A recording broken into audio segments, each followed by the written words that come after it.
এতিয়া বৰ্তমান গৰম দিন এই গৰম দিনত আমাৰ হাত ভৰি ডিঙি পিঠিৰ ছালবোৰ একদম কলা পৰে ৰ'দত কলা পৰে গৰমত কলা পৰে বা আমি ঘামো সেই ঘামত আহি লেতেৰা জমা হৈ থাকে আৰু সেই লেতেৰা জমা হৈ এটা কলা তৰপ বনে আৰু সেই কলা তৰপটো বনিলে আমাৰ স্কিনখন কলা যেন দেখে সেই কাৰণে আজি মই আপোনালোকক দেখুৱাম সেই হাত ভৰি ডিঙি পিঠি যদি আপোনালোকৰ গৰমতে কলা পৰে তেতিয়া হলে সেই কলা পৰা সমস্যা দূৰ কৰিবলৈ আপোনালোকে কেনে ধৰণৰ এটা বডি পলিশ লগালে আপোনালোকৰ স্কিনখন বগা হ'ব হাই ফ্ৰেন্ডছ আপোনালোক সকলোকে মোৰ অসমীয়া হাউস ৱাইফ চেনেলৰ নতুন এটা ভিডিঅলৈ স্বাগতম জনালো আশা ৰাখিছো আপোনালোক সকলো ভালে আছে আজি মই আপোনালোকলৈ লৈ আহিছো খুব বঢ়িয়া এটা ভিডিঅ' যেটো ভিডিঅ'ত মই আপোনালোকক দেখুৱাম যে আপোনালোকে এই গৰমৰ দিনত যদি আপোনালোকৰ হাত ভৰি ছাল বা শৰীৰৰ বিভিন্ন অংশৰ ছালবোৰ কলা পৰে তেতিয়া হলে আপোনালোকে কেনেকৈ হৈ কলা পৰা সমস্যা দূৰ কৰিব পাৰিব আমি প্ৰায়ে কি কৰো আমাৰ মুখৰ ছালখনৰ সৌন্দৰ্য বঢ়াবৰ কাৰণে আমি মুখখনত বিভিন্ন ধৰণৰ ক্ৰীম লোচন ফেস পেক আদি ব্যৱহাৰ কৰো যাৰ ফলত আমাৰ মুখৰ স্কিনখন ঠিকে থাকে কিন্তু আমাৰ এই হাত ভৰি ডিঙি পিঠি শৰীৰৰ বিভিন্ন অংশৰ ছালখনৰ আমি যত্ন কৰিবলৈ পাহৰিয়ে যাওঁ যাৰ কাৰণে আমাৰ শৰীৰত বিভিন্ন ধৰণৰ লেতেৰা জমা হয় আৰু স্কিনখন কলা পৰি যায় এনেকৈ যদি আমাৰ শৰীৰৰ ছালখন কলা পৰি যায় তেতিয়া হলে আমাৰ বডিটোৰ ছালখন পলিশ কৰাটো বহুত জৰুৰী হয় সেই কাৰণে মই আজি আপোনালোকলৈ লৈ আহিছো খুব বঢ়িয়া এটা বডি পলিশ যেটো বডি পলিশ আপোনালোকে ঘৰতে থকা সামগ্ৰীসমূহৰে পইচা খৰচ নকৰাকৈ আপোনালোকে বনাব পাৰিব আজি মই যেটো বডি পলিশ আপোনালোকক বনাই দেখুৱাম সেই বডি পলিশটো আপোনালোকৰ স্কিনখন সাফা কৰিব পাৰিব স্কিনত থকা লেতেৰা দূৰ কৰিব আপোনালোকৰ স্কিনখন বগা হ'ব সফট হ'ব আৰু উজ্জ্বল হ'ব গতিকে আপোনালোকে এইটো বনাই ইউজ কৰি চাব মাত্ৰ এবাৰতে আপোনালোকে প্ৰমাণ পাব তে হক এই বডি পলিশটো কি বস্তুৰে কেনেকৈ ইউজ কৰো চাও বলক এই বডি পলিশটো দেখুৱাৰ আগতে আপোনালোকলৈ এটা ৰিকুৱেষ্ট আছিল আপোনালোকে যদি মোৰ অসমীয়া হাউস ৱাইফ চেনেলটোলৈ নতুনকৈ আহিছে বা নতুনকৈ চাবলৈ আৰম্ভ কৰিছে আগতে সাবস্ক্ৰাইব কৰি থোৱা নাই তেতিয়া হলে সোনকালে আহক আৰু মোৰ অসমীয়া হাউস ৱাইফ চেনেলটো সাবস্ক্ৰাইব কৰি লওক আৰু বনি যাওক মোৰ অসমীয়া হাউস ৱাইফ চেনেলৰ এজন বিউটিফুল সদস্য আৰু আপোনালোকে আপোনালোকৰ ফ্ৰেণ্ডৰ লগতো এই ভিডিঅটো শ্বেয়াৰ কৰিব তে আহক এই বডি পলিশটো কেনেকৈ বনাও চাও বলক এই বডি পলিশটো বনাবৰ কাৰণে মই প্ৰথমে লৈছো এয়া পিঠাগুৰি লম মই 1.5 চামুচ এয়া মই 1.5 চামুচৰ জুখাৰে পিঠাগুৰি ললো ইয়াৰ পাছত এয়া মই আনিছো বেকিং সোডা মই 1 চামুচৰ 4 ভাগৰ এভাগ লম বেছি নালাগে মই যেটো জুখত লৈছো আপোনালোকে ভালকে চাই লওক সেই জুখটোতে লব এয়া মই লৈছো বেকিং সোডা সম্পূৰ্ণ নিদিলো অকনমান বাকি ৰাখিলো এতিয়া মই বেকিং সোডা দিয়াৰ পাছত দুইটা বস্তু মিক্স কৰি ললো ইয়াৰ পাছত মই এয়া আনিছো পিচি লোৱা চেনি আপোনালোকে পিচি লোৱাও দিব পাৰে পিচি নলোৱাকেও দিব পাৰে পিচি ললে ভাল হয় কাৰণ পিচি ললে মিক্স কৰোতে সোনকালে মিক্স হয় আৰু যদি গোটা চেনি লোৱা হয় মিক্স কৰোতে টাইম লাগে সেই কাৰণে পিচি লোৱা চেনি ললে বেছি ভাল হয়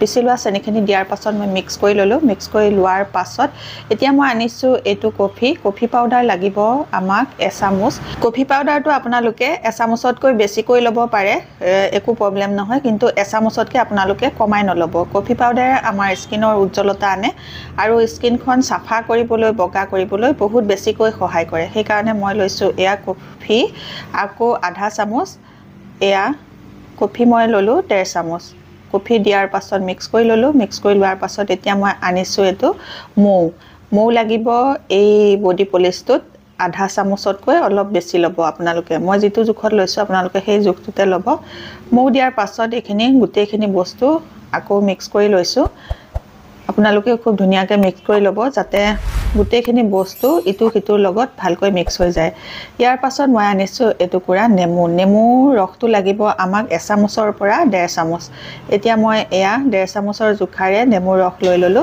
নেমু ৰসটো দি লোৱাৰ পাছত মই গুটে কেইবিধ বস্তু নেমু ৰসৰ লগত এয়া ভালকৈ মিহলাইছো আৰু আপোনালোকে দেখা পাইছেনে এয়া নেমু ৰস দি লোৱাৰ পাছত যেতিয়া মিহলাইছো উফন্দি আহিছে বস্তুখিনি কাৰণ ইয়াত বেকিং সোডা দিয়া হৈ আছে সেই কাৰণে উফন্দি আহিব ইয়াৰ পাছত মই ইয়াতে মিক্স কৰিম এয়া শ্যাম্পু আপোনালোকে শ্যাম্পু লব পাৰে বা বডি ওয়াশ লব পাৰে নহলে ফেস ওয়াশ লব পাৰে মই শ্যাম্পু লৈছো এতিয়া মই শ্যাম্পু লৈছো 1 চামুচ আপোনালোকৰ স্কিনত যদি শ্যাম্পু সুট নকৰে তেতিয়া হলে আপোনালোকে বডি ওয়াশ বা ফেস ওয়াশ লৈ লব এতিয়া মই শ্যাম্পুটো দিয়াৰ পাছত বঢ়িয়াকৈ এয়া মিক্স কৰি ল'লোঁ আৰু এইটো বনি গ'ল খুব বঢ়িয়া এটা বডি পলিচ। আৰু এই বডি পলিচটো লগোৱাৰ নিয়ম আছে, কেনেকৈ লগালে আপোনালোকৰ স্কিনখন মাত্ৰ এবাৰতে চাফা হৈ যাব, বগা হৈ যাব, উজ্জ্বল হ'ব, কোমল হ'ব, সেইটো এতিয়া মই আপোনালোকক দেখুৱাই আছোঁ। ভিডিঅ'টো শেষলৈ চালে আপোনালোকে দেখা পাব।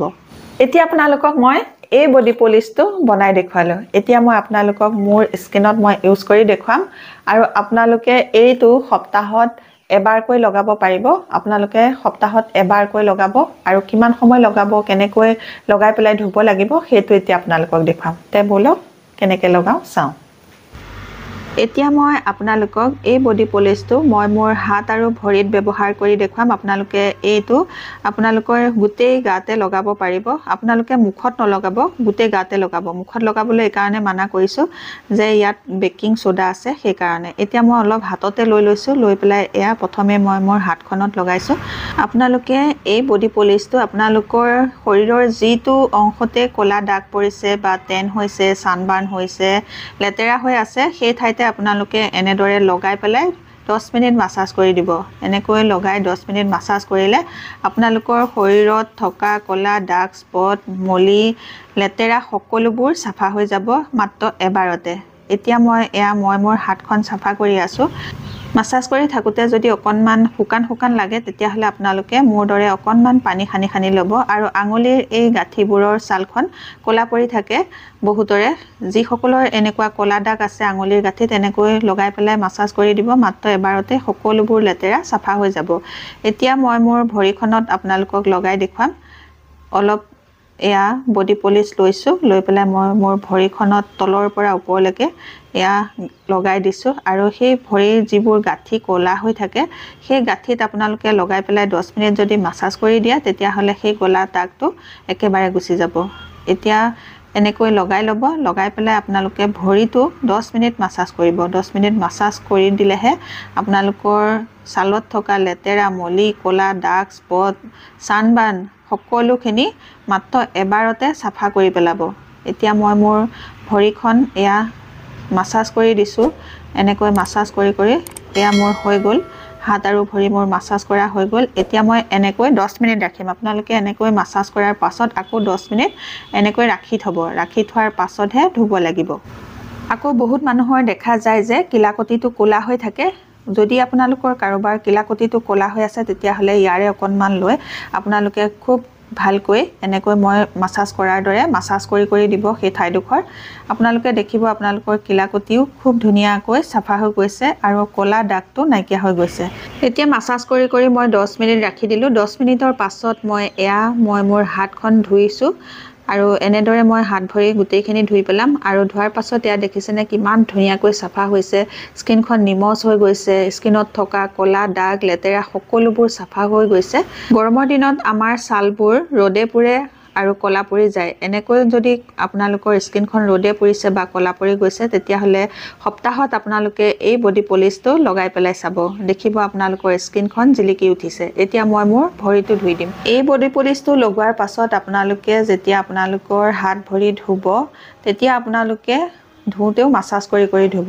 এয়া মই মাছাজ কৰি ধুইছোঁ আৰু দেখিছোঁ খুব ধুনীয়া বগা চাফা হৈ গৈছে। এয়া 10 মিনিট বডি পলিচটো লগাই পেলাই ৰাখি থোৱাৰ পাছত এনেকৈ যদি মাছাজ কৰি ধোৱা হয়, তেতিয়াহ'লে যিবোৰ লেতেৰা, ধূলি বালি, পলিউশ্যন, ক'লা ডাৰ্ক স্পট আমাৰ স্কিনত থাকে, সেইবোৰ সম্পূৰ্ণকৈ কোমলি যাব।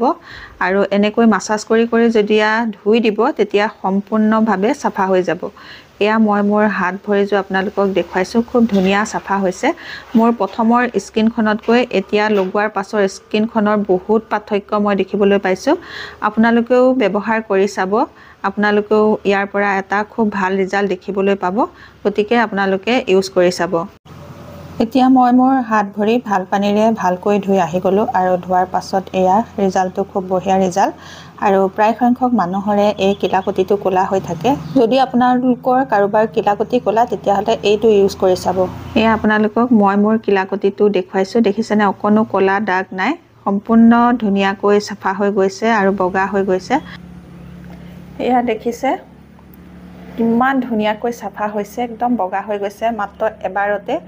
আৰু দ্বিতীয়বাৰ পলিচ কৰা একো প্ৰয়োজন নাই, মাত্ৰ এবাৰতে দেখিছে। এয়া হাতখন মাত্ৰ এবাৰতে দেখিছে হাতখন কিমান ধুনীয়াকৈ চাফা হৈ গৈছে আৰু এয়া চাব এয়া তলৰ কিলাকতিলৈকে কিলাকতি কিমান ধুনীয়াকৈ চাফা হৈ গৈছে একো ক'লা দাগ নাই একদম ধুনীয়া হৈ গৈছে এয়া দেখিছে সোঁহাতখনো সম্পূৰ্ণ বগা হৈ গৈছে সোঁহাতখন মহিলাসকলৰ অলপ ক'লা পৰি থাকে বাওঁহাতৰ তুলনাত কাৰণ আমি সোঁহাতখনেৰে খাদ্য বনাওঁ জুই তাপত থাকে সেইকাৰণে আমাৰ জুই তাপত থকাৰ কাৰণে এই হাতখন সোঁহাতখন ক'লা পৰি যায় এয়া চাওক প্ৰায় একেই সমান বগা হৈ গৈছে ভিডিঅ'টো ভাল লাগিলে আপোনালোকে চেনেলটো ছাবস্ক্ৰাইব কৰিব আৰু আপোনালোকৰ ফ্ৰেণ্ডৰ লগত শ্বেয়াৰ কৰিব